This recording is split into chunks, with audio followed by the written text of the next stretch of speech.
Hello, everyone. My name is Alexis Howard. I am with the National Governors Association, and on behalf of NGA, AAAS, and Resolve, and the whole team, would like to welcome you to the webinar today. This is the third and final webinar in a series on all things PFAS. And so our first webinar was with the state of Colorado, talking about the retreat that we did with them on statewide action planning. The second was with Ohio, talking about the work that we did with them on sampling and mitigation efforts for PFAS in private drinking wells. And today we're happy to be joined by the team at the Maryland Department of Environment and other Maryland state agencies to talk about PFAS in biosolids and spray irrigation. I think some of my colleagues are going to talk a little bit more about the work, but the webinar series is just an overview of these PFAS retreats that we've done with different states. NGA, for those of you who are not wildly familiar with our work, is an association representing the 55 states and territories. So we work with governors from across the country on a variety of different topic areas. I'm on the government relations team working on federal policy as well as specifically environmental policy. So NGA's role in this is to support states in the work that they are looking to do. We spend a lot of time on best practices sharing as well as more direct technical assistance. So very happy to be working with our partners in this, and please let us know how we can be helpful. I'll now pass it to Maya with Resolve to get us started. Great. Thank you so much, Alexis. Appreciate your welcome and really glad to be here and see everyone else here. Just wanted to double check that folks can hear me. Okay. Okay, great. All right. Well, as Alexis mentioned, I'm Maya Breitberg, and I also mentioned I'm Maya Breitberg-Smith with Resolve, and I'll be helping to facilitate the webinar today. The purpose of this webinar is really to highlight the learnings from the policy summit that took place back in September last year in Maryland around biosolids and wastewater effluent used as spray irrigation and ways to reduce PFAS in those two areas. And so hear about kind of what happened at the summit, and also to hear what's happening in the state of Maryland with regard to these areas. So on the next slide, you'll see the agenda for the webinar today. So after I get through some of these preliminaries, I'll turn to Rebecca Eicher from the AAAS EPI Center, who will talk about the state policy planning summit approach, some of the key science presented at the event, and also a little bit, she'll share a little bit more about the Epicenter's work. We'll then turn to three speakers from the state of Maryland, all from the Maryland Department of Environment. We've got Zach Schaefer, who's the Assistant Secretary for Policy at MDE. And we've got Thomas Yu, who's the Chief of the Biosolids Division in the Resource Management Program, and Yender Chang, who's the Chief of the Municipal Surface Discharge Division and Wastewater in the Wastewater Pollution Prevention and Reclamation Program. So Zach will give us an overview of PFAS activity in Maryland, talk a little bit about the summit and why the state is focused on these areas. At least I think I know that there's a lot going on, but why the biosolids and spray irrigation programs are particularly important. Tom will share a bit about the biosolids work in Maryland, and Yender will share a bit about efforts to reduce PFAS in spray irrigation and also from significant industrial users. We'll wrap up their portion of the presentation with a little bit of thoughts from Zach on next steps. After that, we will then have some time for questions and discussion. We are in a Zoom meeting and not a webinar, so you will be able to raise your hand and ask questions verbally. You can also use the chat, but it's much, I always find it much nicer for people to hear other people's voices and not just mine, so feel free to raise your hand. When you're not speaking, please do stay on mute so we can minimize distractions. And you will note you may have heard this when you joined, that the event is being recorded. And for this webinar, we're just recording kind of this beginning part in the presentation. The questions and discussion will not be recorded, but that presentation portion of the webinar will be shared publicly. I think that about does it. The kind of after the webinar, at the end, we will invite your feedback on an evaluation survey. So just please keep an eye out for that, and really would really appreciate any input you can share on that survey at the end of the webinar. So with that, I'll go ahead and turn it over to Rebecca Eicher, who's a project director at the AAAS EPI Center, otherwise known as the American Association for the Advancement of Science Center for Evidence and Public Issues. Rebecca, thanks. Great. Thanks, Maya. Welcome to all of you who are joining us today.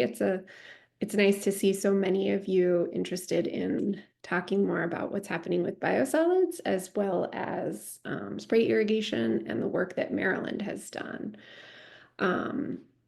As Maya mentioned, I do want to ask in advance for your participation in our survey at the end of today's discussion. It only takes 2 to 4 minutes to complete. It is anonymous, and your responses are incredibly helpful to know if we are meeting your information needs. So are we doing what's helpful for you? The survey link will be put in the chat towards the end of today's event, and it will appear again when the webinar ends. So thank you in advance for filling it out. As Maya mentioned, I'm going to take a few minutes to tell you a bit about the EPI Center, our work on PFAS, and our PFAS state planning, policy planning summits. So the EPI Center's mission is to build trusted relationships between scientists and policymakers at all levels of government to make it easier for decision makers to access and use scientific information, and for scientists to engage with policymakers at scale. We work to bring clear, concise, and actionable scientific evidence to decision makers. We are a nonpartisan, non-governmental organization, and we truly value our ongoing partnership with the National Governors Association and the many states that we have worked with over the years. Oh, back one. Thank you. At the EPI Center, we see science being key to addressing many policy issues, and we work on a range of topics, including PFAS. During our virtual event today, we will be talking about per and polyfluoroalkyl substances, or PFAS. We won't do much of an introduction around what PFAS are. We assume since you're here, you know a bit and are ready to dive deeper into the PFAS and biosolids issue. I will just remind everyone that these are a class of thousands of synthetic chemicals. They are persistent. They do not break down easily in the environment. They're difficult to destroy. They bioaccumulate, and they have been linked to numerous human health issues. We see states continue to lead in addressing many of the PFAS issues that we're all facing, including on the science and policies relating to PFAS contamination in biosolids. So we're thrilled to be able to share a bit of what we've done with the state of Maryland and a little bit of the other work that we've done. The AAAS EPI Center started working on PFAS back in 2019. And over the years, we've developed materials, including a fact sheet and guides for local and state decision makers, as well as hosting many virtual events that allow scientists and decision makers to share knowledge, ask questions about PFAS, explore PFAS policy options, and really go deep with 3 states in their policy planning process. And this is the 3rd of those webinars, as Maya and Alexis talked about. So first with Colorado, as they developed their statewide action plan, then with Ohio in exploring how PFAS in private drinking water systems could be addressed in the state, as well as with Maryland looking at PFAS in biosolids and spray irrigation. So as we've mentioned in the previous two webinars about our process for these policy planning summits, we worked in partnership with NGA to put out a request for proposal from states and territories interested in addressing PFAS issues in their state. We received numerous applications, and of course, it wasn't an easy decision, but we were very excited to work with Maryland for our final summit because of that interest and focus on developing a statewide plan or set of plans and guidance for addressing PFAS in biosolids and spray irrigation. We've heard from many other states that they are dealing with PFAS and biosolids, and we saw this as an opportunity to connect the work happening in Maryland with the many other states asking questions about PFAS and biosolids. The two-day in-person meeting included folks from Maryland state agencies as well as the governor's office, and we had the opportunity to connect the folks in Maryland with more than 20 PFAS experts from academic institutions, federal agencies, and other states from around the US. The summary and key takeaways document on our webpage for this particular summit is a great resource that also includes the names and key points shared by these more than 20 experts. So I highly encourage you to check out that summary and key takeaways document, as well as a recording that I have linked here on our virtual event that we hosted back in November of 2024 related to land applied biosolids and PFAS exposure. That was independent of the state of Maryland, but we had learned so much during our summit that we felt really interested in hosting a more public webinar to help many different folks think about and learn more about PFAS in biosolids and exposure pathways.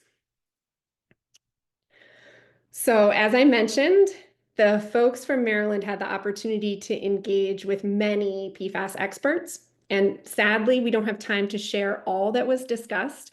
So I'm just going to quickly summarize a few key points that came up throughout the two-day summit. And I think one of the first things to kind of remind everyone is that we heard from many of the experts that it's crucial to understand what PFAS are in the wastewater treatment facilities that you are sampling and tracking. Wastewater treatment facilities receive waste from residential, commercial, and industrial sources, and that waste can contain many different types of PFAS. There are numerous approaches to sampling for PFAS. There are targeted analyses that really measure known PFAS. Some of the common that we all know, PFOA, PFOS, Gen X. So there are EPA methods and targeted analyses that can really get at those known PFAS. However, in these wastewater treatment facilities, there can be many other PFAS that are less well understood and also may not show up in those targeted analyses. And there are often PFAS precursors.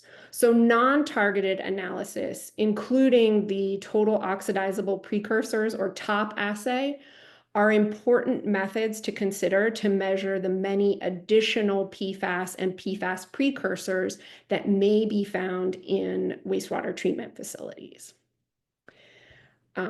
As we've come to realize, PFAS have contaminated many biosolids and spray irrigation uses. And research has shown that in areas where PFAS contaminated biosolids or spray irrigation were applied, PFAS are measured in higher levels in the soil, groundwater, and surface water. Researchers have also found that PFAS can be taken up by plants and animals, and the uptake varies on many different factors, including the type of PFAS in the environment. And research has found differences between short chain and long chain PFAS. Research has also found that plant species and even different parts of the plant can impact PFAS uptake. Studies have shown that animal species, cattle, wildlife, and humans also take up PFAS. And these exposure pathways are active areas of research. The folks from Maine, the state toxicologists there, really have shared a lot of the research that they have been doing and are very interested in trying to assist other states as they think about what issues they may be facing with PFAS and biosolids. So I encourage all of you to reach out and learn more as we continue this conversation. Another important area of ongoing research is better understanding farm worker exposure from biosolids and spray irrigation. So kind of along the bottom, you can see those images that I've included. They're all from the Maine Department of Health and Human Services, but they really touch on these key aspects of thinking about exposure pathways, the plant species or crops that you're looking at, the different animal species and their uptake, and then lastly, that extension of farm worker exposure from biosolids and spray irrigation. So next slide. So this is our contact information. I want to encourage you today to ask questions in the chat. The more questions you ask, the more effective we can be at addressing them. I can't promise that we'll get to all your questions, but what this does help us understand is where we can be of assistance and maybe even answer some of your questions offline and connect you with experts. So please do reach out to me directly if you'd like to connect with any of the experts we brought to the discussions with Maryland, as well as any of the folks we brought to Ohio or Colorado. So with that, I will pass it over to the folks in Maryland and probably Maya to give a little introduction. Great. Thanks so much, Rebecca. Really appreciate that overview. And we're going to go ahead now and transition to our Maryland speakers, and Zach Schaefer will kick things off. And so I think your slides are coming up now. I talked a little bit at the beginning of this webinar around what you guys would be all speaking about. So Zach, I'll go ahead and turn it over to you. Thank you. All right. Well, can everybody hear me okay? Yep. All right. So, well, thank you very much, Maya, and thank you to NGA, to AAAS, EPI, and to Resolve for not just this webinar, but for the whole process that's led us here, for hosting the summit last fall, and for the support that you're providing to Maryland and all the other states who are working on this issue. I'm Zach Schaefer. I am Assistant Secretary for Policy here at the Maryland Department of the Environment. I started in late January after serving 4 years at EPA, where I worked in the Office of Water as Director for Policy, but worked not just with the Office of Water, but with all of the offices across the agency to help lead EPA's PFAS Council, to develop EPA's PFAS roadmap in the fall of 2021, and then to implement that roadmap, working among other activities on our drinking water standard, our fish consumption work, establishing human health criteria. And then the last action that I got to be a part of rolling out officially at EPA was releasing the draft risk assessment for PFOA and PFOS in biosolids. So this is a particular, not just PFAS, but this particular corner of the PFAS issue is one that is very front of mind for me personally, but also I know for EPA and for states, as I've jumped into this new role in Maryland, seeing just how much work has already happened at the state level, including in Maryland, to move this ball forward. It's one of the most challenging Rubik's Cube-like aspects of a very, very complicated matrix problem, and so it's one that it's been really exciting to get to work on with the experts here, who you'll hear from several of them in a few minutes. Just next slide. So I'll start with a little bit of an overview of Maryland's PFAS journey. I don't expect this to be particularly different from most of the folks on this call. If you're coming from a state, these are likely many of the same drivers that have been forcing action and research, policy making, regulatory work on all of us. But so in Maryland, we've been for many years looking at increasing amounts of data coming from researchers and academics, but also from government action, like UCMR reporting and UCMR4, now most recently in UCMR5, looking at sampling that's been done adjacent to Department of Defense sites and industrial sites, and where we have the starts of cleanups going on in the state, and looking at things like the PFAS science roundtables that Maryland hosted several years ago. And that's as the data has been evolving, as the science has been maturing, as more and more epidemiological data and toxicological data has come out, more information on uptake, exposure pathways. It's just become something that we can start to wrap our heads around because we have the information to start doing that. Federal action has been an important driver. Obviously, the EPA PFAS roadmap, the PFAS action plan in the first Trump administration, and it's a timely week, just 2 days ago, the Trump administration put out a new press release on their intent to take action on PFAS. So we're still digesting that, but there's no question that federal action has driven progress and activity on PFAS. But jumping to the last bullet, I'll also say, having worked at EPA, there's no way to overstate enough the impact of state action on PFAS on federal action and the feedback loop that can be. And I can say with the confidence, the importance of how many states had drinking water standards themselves was for encouraging EPA, really forcing EPA to take action to establish drinking water standards. And I believe the same of that will be true for biosolids in the long run.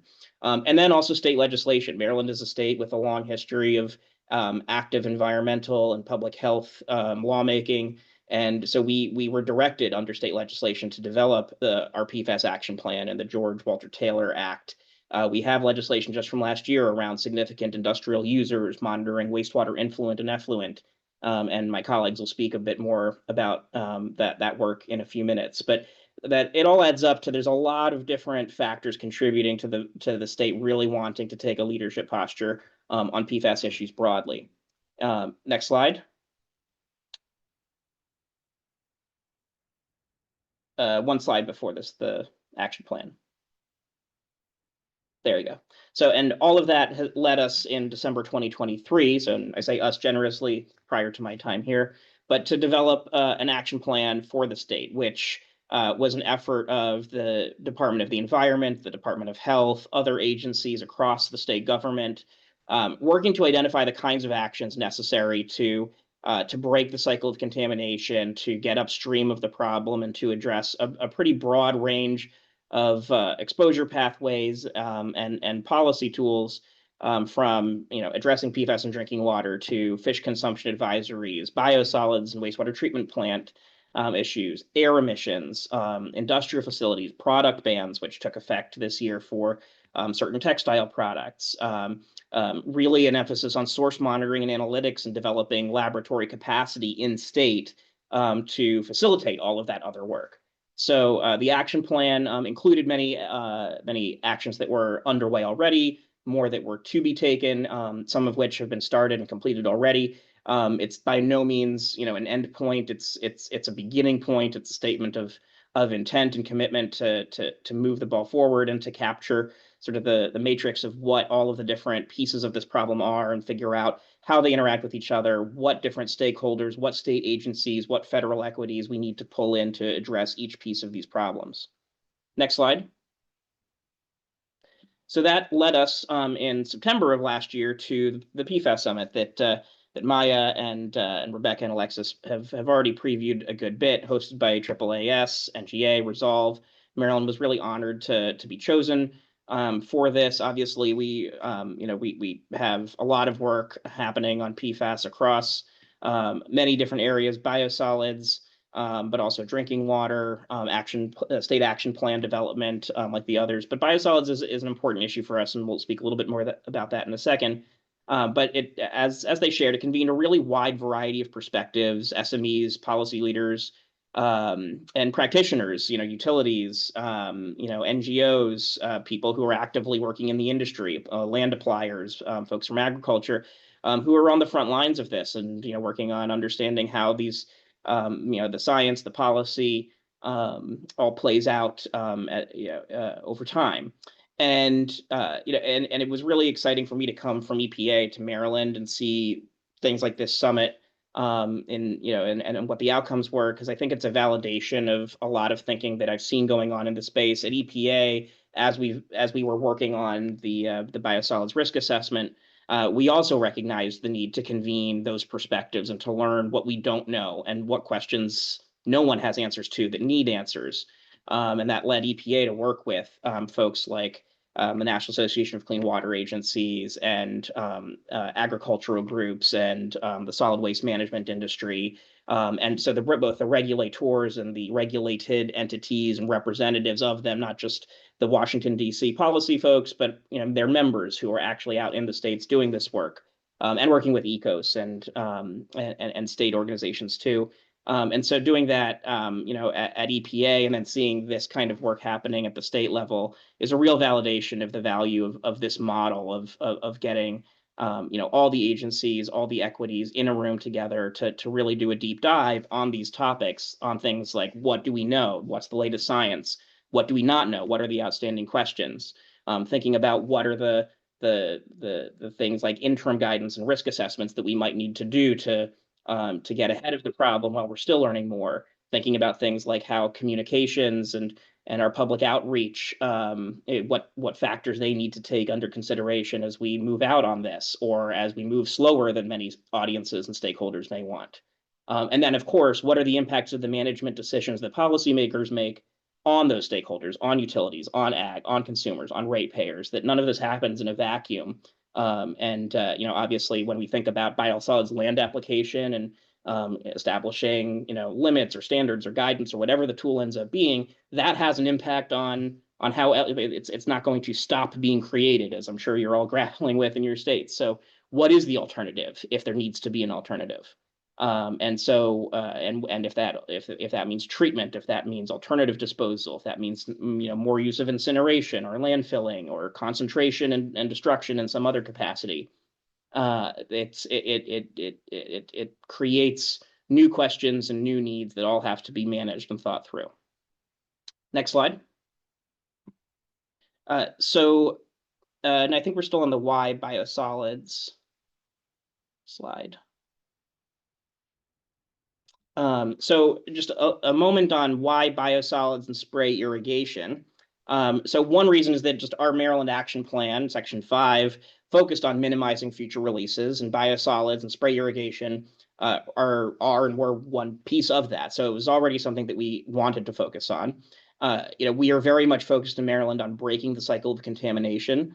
That's crucial both from a cost effectiveness perspective, and from this is the way that if these chemicals just don't break down in the environment, the real long-term strategy we have to get at them is to stop the contamination from happening in the first place. That's also critical to reducing burden on passive receivers, on downstream communities who are not actively using them, adding them, but who are being given these to handle, and we need to remove them, to prevent them from entering a variety of exposure pathways. But we need to reduce that burden on water systems, on communities, on ratepayers, on farmers and agricultural stakeholders. So that's critical for us. We are an agricultural state. We are a bay state. We are dependent on our surface waters for a recreation economy, a marine economy. It's part of the DNA of what it means to be from Maryland. And so these are crucially important challenges for Maryland to be addressing. And I think there's an awareness in the state. There's a broad public interest from a health perspective, an economic perspective, in preventing contamination of our waters, our land, our food. So it's just something that has, I think, a lot of traction in the state. And then finally, it built on federal and state action. It built on the lessons learned by other states. It built on work that was already underway at EPA and USDA, and really came together at a moment last fall when we were also responding to the state legislation that required us to take steps to address wastewater treatment, effluent, and significant industrial users. And so it was all very timely coming together last fall. Next slide. I wanted, especially since this is a webinar for states and state practitioners, just to say thank you to the states who participated in our summit. and to note how important it is to this process of developing our own state path to be learning from other states' work, their research. I mean, we have strengths, we have weaknesses, we have, as I'm sure all of you do, vacancies to fill. It's, in Maryland, we're working right now to fill a toxicologist position, but in that capacity, we've really valued collaborating with other states and learning from their work. So we were very grateful to have Colorado, New Jersey, Maine, as well as the EPA Office of Science and Technology with us at the seminar, at the summit, to share some of the focus areas where they've learned a lot on things like source identification, some of the challenges that they've had building sampling and analysis capacity, learning about precursors and the degradation, which of course in the context of biosolids is all important, as these are being processed through a wastewater treatment plant. We know that there is research out there that shows that what comes out can be higher levels than what goes in. And then obviously as it gets exposed to sunlight, to heat, environmental conditions, once land applied, the degradation of precursors can be a real factor. Additionally, Maine CDC, as Rebecca was talking about, has focused a lot on research on uptake by crops, by livestock, by wildlife, as well as by people, and so that's key to our understanding of how to set appropriate thresholds, levels, action levels, as we think about the path forward on PFAS. So just a huge thank you to the work done by other states and for your willingness to come and be a part of this summit with us and to help us learn and inform our path forward. All right, last slide. So just a note on the, where we are now. The summit was in September. It's about 6 months ago. The world has obviously changed quite a bit in that time period. Most specifically and notably for this topic, EPA published the risk assessment for PFOA and PFOS and biosolids in January of this year, and happy to talk about that more based on my prior experience if there's questions about it. But it was a fairly significant document for the broader community of states, of water systems, of land appliers, the agricultural economy, because it did establish draft risk values based on several land application scenarios. Obviously, it makes assumptions that that may or may not reflect particular operations, real world conditions, like 10 dry metric tons per hectare over 40 years. But given those assumptions and a couple other scenarios, it does identify significant levels of risk at levels as low as 1 part per billion, which is the level of detection through a variety of exposure pathways, consumption of poultry, beef, eggs, impacts on drinking water, surface water, fish that live in those surface waters, eating fruits and vegetables that may come from those operations. When eaten in certain regularity and concentration, we did use the central tendency approach at EPA. So we were looking at the 50th percentile of consumption, not the 95th or the 99th, as we do in some of our risk assessments. And so it was an important piece of information in the puzzle as we all move forward. Obviously, it is a draft document, and as many of you likely know, EPA has extended the comment period on it until August of this year instead of, I believe, March was the original end of public comment. And so interested and excited to see where that lands at the end of that process. In addition, in our 2025 legislative session, Biosolids took on if not a starring role, at least a not unnoticed role with legislation that was proposed, though later withdrawn during session, that would have established initial limits of 50 parts per billion for PFOA and PFOS, and then would have directed our department to establish limits over the long term through regulation as low as technologically and economically feasible. It was withdrawn, that there was some pretty significant stakeholder support as part of that process. And I wouldn't be surprised if it comes back in the future. And obviously, by that point, it may be more able to be informed by the final EPA draft or by the final EPA risk assessment, as well as by the data that we are actively now collecting and that Yender and Tom will speak about in a moment, that's coming in from our wastewater sampling program on a monthly basis now. So So with that, I will turn it back to Maya to move to my other colleagues. And thank you for your time and look forward to answering questions later. Great, thanks so much, Zach. Yeah, Tom, over to you to talk about the Biosolids program. Okay. Next slide, please. All right, just a little background. We're here in Maryland. We have a population of about 6 million people. This graph shows the percentages of how biosolids were utilized in 2024. As you can see, most was hauled out of state. And we had about, so that was about 625,000 wet tons 2024. You see a little less than 6% was applied to farmland, which comes out to about 35,000 wet tons. And in our 23 counties throughout the state, there are about 5 counties that have banned the land application of biosolids years ago. Next slide. Okay, so our first update was in 2023, where we put all new land application permits on hold while we were still allowing land application on about 240 biosolid permits. And also we requested PFAS data for out-of-state permittees and terminated permit coverage for those who did not provide data. And we also started sampling random treatment plants in Maryland in 2023. Next slide, please. Okay, and then we came out with our current regulatory update in August 2024, and we're requiring all Class A and Class B treatment facilities that land apply in our state to start sampling for PFAS and PFOA, and that started in January 25. Okay, and we had some sampling rates based upon how much biosolids they generated. So the biggest ones, they have to sample every month. All right, and this is mandatory. And next slide. So we came up with a tiered approach to our recommended land application rates based upon contamination levels. So with levels of PFAS, PFOA, 100 parts per billion or above, our recommendation is no land application on farmlands.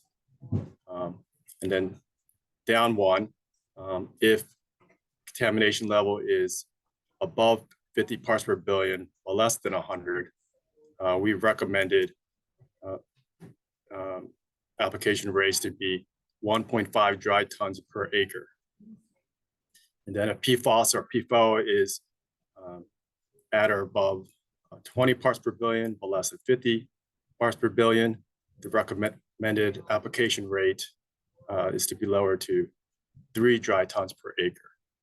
And our threshold for no requirements was under 20 parts per billion. That's for both PFOA and PFAS. Okay. Next slide. Yeah, and as Zach mentioned, we're waiting for finalization of the comments and further guidance with the EPA risk assessment. So it's kind of a brief nutshell of where we're at with biosolids in Maryland.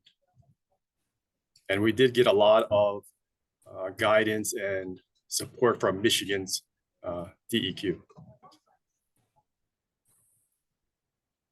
Great, thanks so much. And we'll transition here to Yender, who will speak about reducing PFAS in spray irrigation. And as we're transitioning to that, Tom, I just wanted to highlight for you a question in the chat that you might have some information to respond to, and then just encourage others.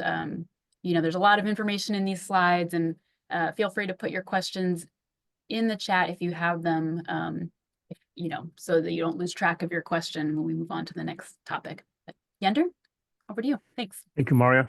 Good afternoon. This is Yender Chen. I'm the Chief of the Municipal Discharge Permit Division from MDE. I'll be covering 2 subjects this afternoon. The first one will be reducing PFAS from spray irrigation. The second one will be talking about the reduction of PFAS from the SIU going to the POTWs. Next slide, please. So first of all, why are we concerned about PFAS in spill irrigation? For those of you who is not familiar with groundwater discharge, there are several ways of discharging groundwater into groundwater using. We can use infiltration, overland flow, and we can use spill irrigation. As you can see on this particular illustration, that spill irrigation actually poses a more direct and fast exposure pathway for PFAS to get into the environment. It could quickly being sprayed and then go into the surface water through the runoff, could infiltrate into the groundwater. It could be carried by air, by wind through aerosol, get in touch with the farm workers, animals, produce, eventually went into the food chain and also into the water supply. If there's a shallow well around the spill irrigation field, that eventually will cause the biomagnifications of the PFAS into a human body. So that is the reason we think the spill irrigation should be taking a priority for us to look at. Next slide. Here is a summary of the MDE's PFAS wastewater strategy. As Zach mentioned earlier, that after 2020, there was a scientific roundtable with a recommendation that MDE should take closer look of the PFAS level in the wastewater treatment plant and collect sufficient amount of data to do analysis. So we, in 2021, we started in the planning phase. So we set our goal to minimize the impact of the PFAS coming from the non-domestic sources. By that is the way to say that we know there will be PFAS in any wastewater treatment plant. Because why? Because PFAS is in commercial product, is in our daily life. So just by looking at the data from the wastewater treatment plant, that's not completely can get to our goal. What we want is we want to find out that which facility are impacted by industry, the industry discharges, or through manufacturing process, through production process, or through the waste management process. That's what we want to find out. So we set our goal, and then we start identify facility that has a lot of SIUs, or identify facility that is discharging into area where was designated used for drinking water or for food productions. We come up with a list, and then we sit down with the wastewater utilities to get their feedback and then get their buy-in. And then in the next phase, we start doing the sampling between 2022 and 23. We basically either solicitate voluntary data collection from those wastewater treatment plants, and also we went out to start collecting sample. Particularly in 2023, we went out collect 85 facility worth of data, that including 35 facility with Class B biosolid production, and also about 27 with the spill irrigation, and also additional facilities that associates with the a lot of SIUs. So we gather more than 100 facility worth of information within that 2 years. And then in 23 and 24, we start sit down, analyzing those data. As mentioned earlier, we want to establish a so-called Maryland baseline level of PFAS among the wastewater treatment plant. Our assumption is if there's any activity that is other than regular resident wastewater level of PFAS, we can use statistical method to identify the facility with peculiar situation. That means their level of PFAS will be sitting in the high tiers among the collected data. So we use that method to generate facility with higher risk. And then from 2023 onward, we start work with those facility And first we do resampling just to confirm whether our survey data is showing the right trend. And then once we got the validations, we decided to put those additional requirements in the discharge permit. So those facilities can use the permit guideline to start doing regular sampling and also start drafting their action plan in case the further up data indicated they are exceeding our regulatory or policy criteria. And then in the meantime, we also collaborate with those utilities to conduct source tracking so that we can learn more from them. In the meantime, we also provide assistance when needed on the funding sources when those utilities try to apply for fundings to help out their source tracking or mitigation process. Those funding sources basically, as far as I know, many from the bipartisan law funding and also from the Safe Water SRF, State Revolving Fund. Next slide, please. Here is I just want to jump in with a time check. We've got about 5 minutes for the rest of your slides, just so we can make sure to keep some time for questions at the end. Got it. So this slide is basically an example of what we usually put in a discharge permit with spray irrigation practices. We will, as I mentioned earlier, we will adding monitoring requirement, additional monitoring requirement for the effluent and also the monitoring well around the spray field. The first year will require a more intensive quality sampling. From the year 2 to year 5, that's a 5-year permit cycle, they will perform additional annual sampling. In the meantime, we set the action level in the permit based on the MCL specified in the National Primary Drinking Water Regulations. And we also require the facility to develop action plan to address source tracking, assessment, and communications and mitigations. Next slide, please. The next section I'll be talking about, our current effort on reducing PFAS contribution from the SIUs. Next slide, please. In the 2024 legislation, Maryland legislators has produced the Protecting State Waters from PFAS Pollution Act. That's from the Senate Bill 956 and House Bill 1153. The target is to minimize the impact of the industrial wastewater of PFAS into the POTWs. The bill was signed by the governor and become effective from July 1st, 2024. Next slide, please. This bill basically set a very aggressive milestone.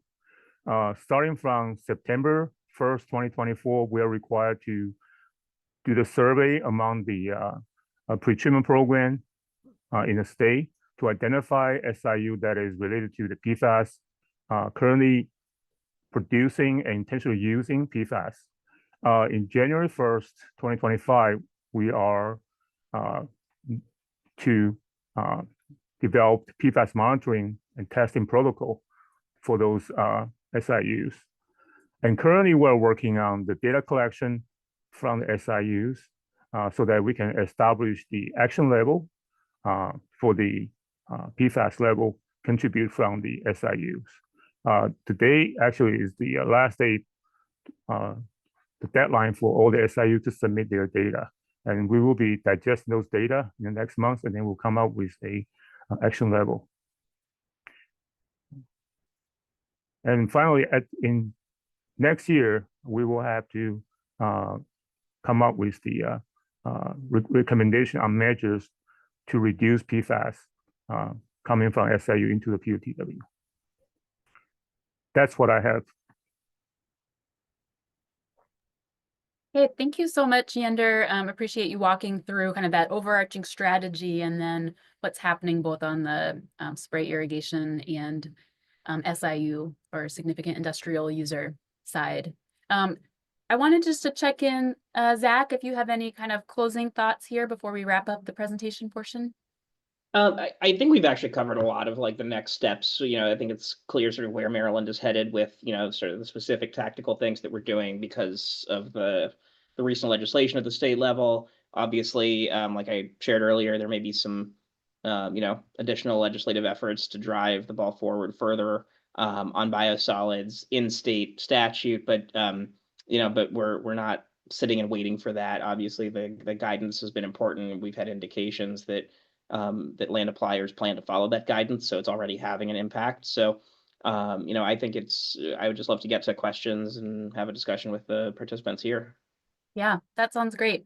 So that wraps up the presentation portion of our session today. So thank you very much to the presenters.